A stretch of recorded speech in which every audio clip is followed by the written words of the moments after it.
Here we are again in The Last of Us Part 2 on survival difficulty, the hardest difficult of them all. Now we are in the courthouse in Seattle, and there's like a upstairs area and a downstairs car park. Now basically we can just stealth our way through this whole first upstairs area, which I'll show you. Now no guns policy so far, using no bullets to save on our survival difficulty, so we can stealth this guy out. And basically downstairs, well, you can't do the stealth because your partner here, Dina, she starts shooting straight away and then they all come running towards it. It's a bit of a horde phase you got to face off. But again, that'll be a no guns policy area I'll try and do, with basically saving my ammo for whatever lies ahead in this game. But this one here will always reach the door and turn around, begging you to take her out. So you can take her out, that runner. So basically there's two clickers here and some runners. So that's one clicker down, a couple of runners and another clicker down near the start. You have to be careful with that. Actually there's three clickers, sorry. The first clicker I took out, and this clicker here guarding the door you need to get through to on my right. And there's a clicker far down that hallway where you would have spawned in the room next to it. And you need to be careful with that other clicker down near the start, because he can see you through the door sometimes when I took out that first clicker.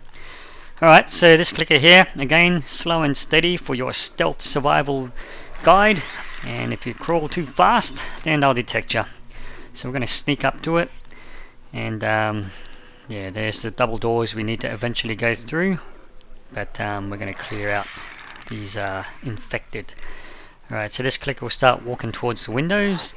And that's when we can go up and do our stealth kill. Okay, here we go. Now we'll just sneak on up and do the stealth kill.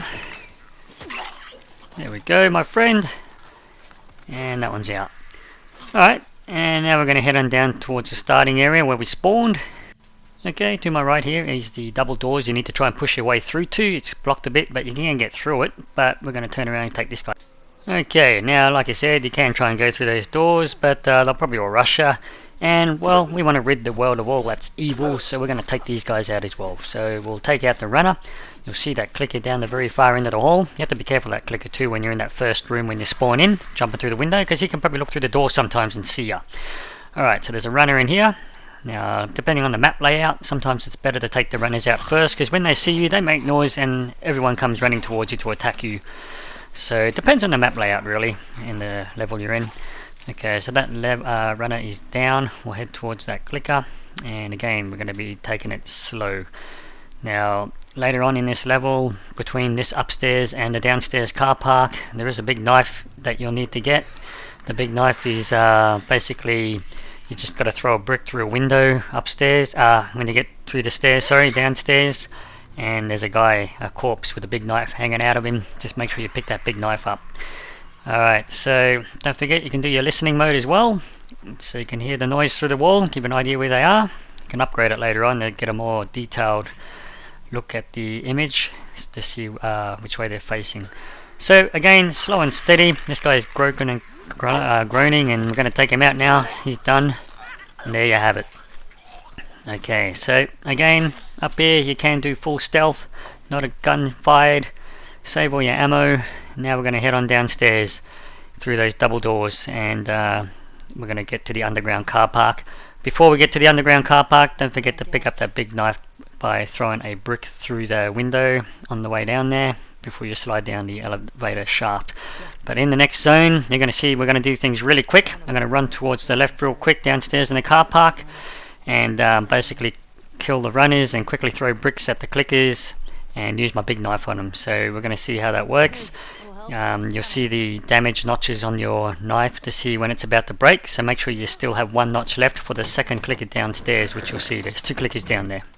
Alright, downstairs no stealth because your partner Dina shoots straight away, so they all come running. You hack this guy twice with the big knife, get your brick ready, throw it at the clicker here, get your big knife, whack it once and it's dead. Turn around, quickly stab this guy here with the big knife, and there's usually this guy here, he's always attacking her. Most of the times that'll happen, and you can just take care of him. So I got one notch left on that big knife before it gets destroyed, so that's why the big knife's important for the second clicker. There'll be another few, about 3 more runners now in the second phase and 1 more clicker, but you want to save that knife for the one hit kill on the clicker once you've dazed it.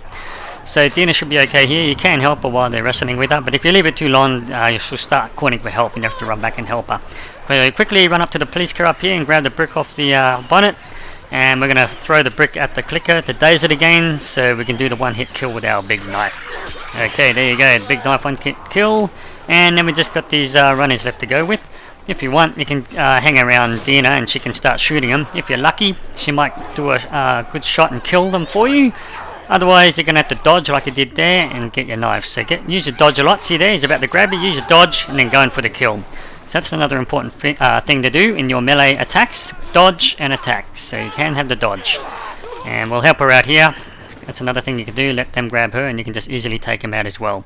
So there you go. There's our no damage run with no guns fired. Saving your ammo for what lies ahead. Maybe soon I might have to use them. Who knows? Stay tuned. Consider subscribing. But we're going to try and see how far we can get without pulling any guns out and using any ammo in our survivor mode difficulty, the highest difficulty you can play in this game, which I find easy so far. But like I said, who knows what's coming up next. Thanks for watching and see you all next time.